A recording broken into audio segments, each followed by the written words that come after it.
अस्सलाम वालेकुम दोस्तों। आज का लतीफ़ा। एक पठान के महल्ले में एक आदमी की दो बीवियां थीं। वो दोनों अपने शोहर से लड़ती रहती कि तुम इसका ज़्यादा ख्याल रखते हो, उसके आगे पीछे फिरते रहते हो। जब वो पहली बीवी के पास जाता तो वो उसको ताने देती, और जब दूसरी बीवी के पास जाता तो वो भी यही बात सुनाती। पठान भी अपने दोस्त को कहता कि तुम वाकई ज्यादती करते हो अपनी पहली वाली बीवी पर।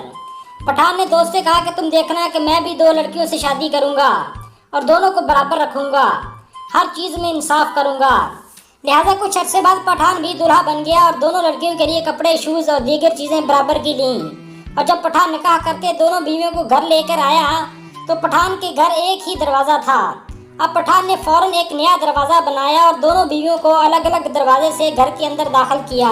रात को पठान जब अलग अलग कमरे में अपनी दोनों बीवियों के पास गया तो एक बीवी गुस्से होकर दूसरी तरफ चेहरा छुपाकर बैठ गई।